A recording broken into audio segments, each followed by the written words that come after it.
Tension in Ogun as Yoruba nation agitators clash with customs operatives. There was tension on Saturday in Idi-Iroko in the Ipokia local government area of Ogun State, where some Yoruba nation agitators stormed the area in a bid to open the land border. But operatives of the Nigeria Customs Service manning the border areas repelled the attack. The land border had been closed by the federal government since 2019 when it directed that all forms of importation be done through the seaport. According to Daily Trust, the agitators on Saturday invaded the border community and forced open all the gates at the international frontier. A viral video posted on social media showed a gun being snatched from an immigration officer.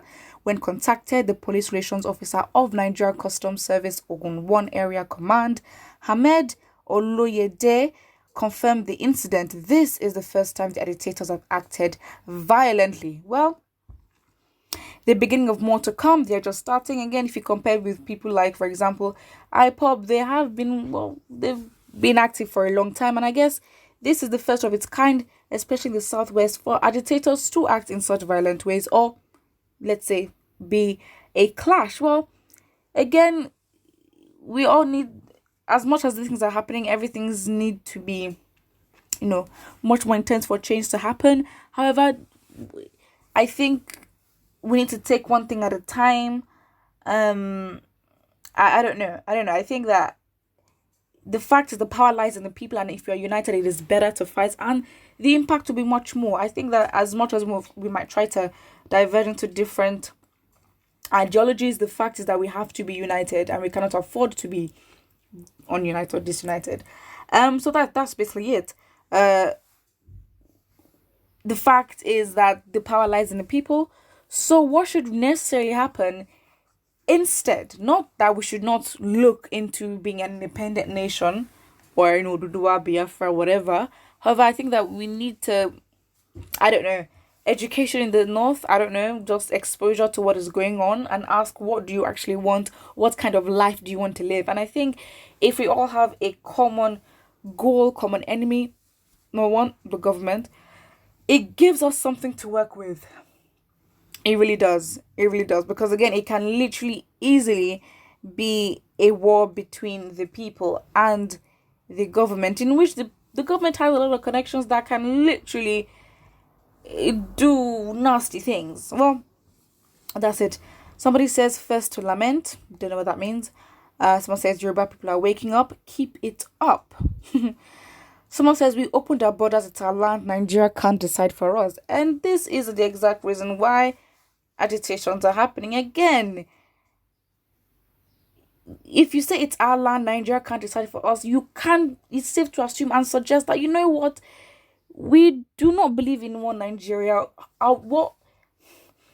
We need to ask ourselves this question: if you are against, or if you don't agree with secession, or the disintegration of the country, you need to ask, what brings us together as Nigerians in terms of our root existence? Why do we exist?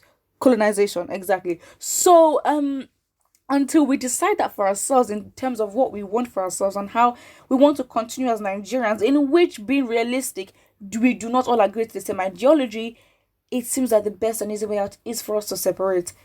That's just my personal opinion. I mean, there are different ways, and to be honest, we have to be open. As long as we work together to be united and have autonomy and just have a peaceful land, to be honest, it's not much. We are literally fighting and giving our blood for the bare minimum.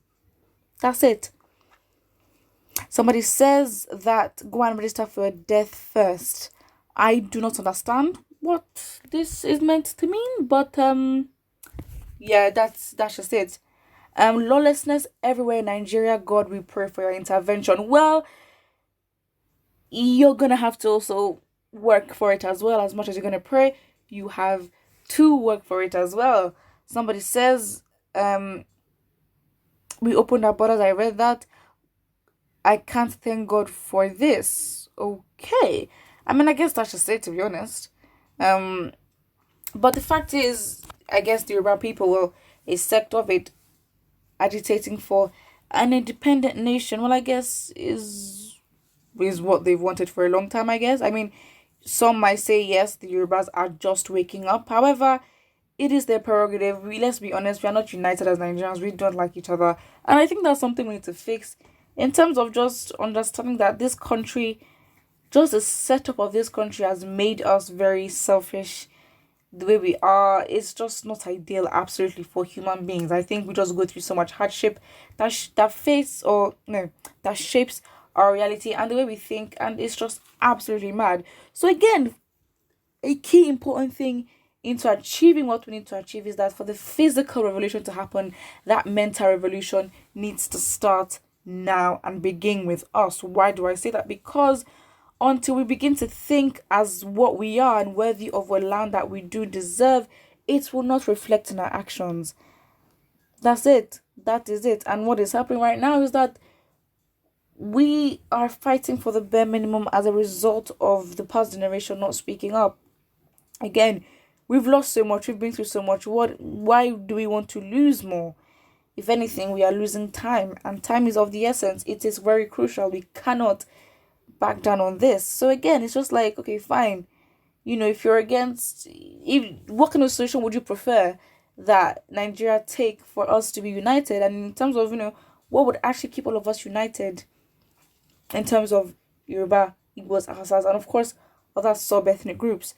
Because again, the common enemy we had was the British, and we've gotten our independence, well, to an extent.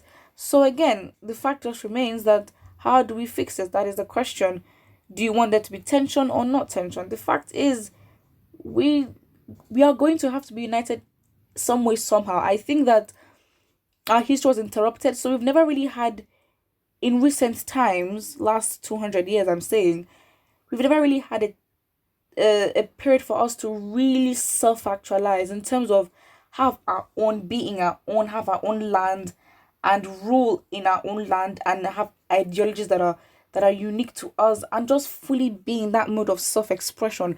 We haven't had that, and because of course we want to be free in terms of getting rid of the shackles of colonialism, the fact is we've not necessarily had that. That's why it's like our ideologies clash, because we've never really been in full-fledged, expression of our own culture and what we want. So yeah, that's just it. I think this just fuels the arguments and debates for succession and, unity. The fact is, are we all on board? Is the North on board with the South? Is the South on board with the North? Again, you cannot help but notice that we are very much different. However, the difference does not mean that, we hate each other, or it doesn't mean that we can't still separate. I don't understand. We can still separate and still be cool with one another. We have to be. We can't afford not to be. Why? Because division is what started this whole mess in the first place. Put what you think in the comment section below, and don't forget to like and subscribe.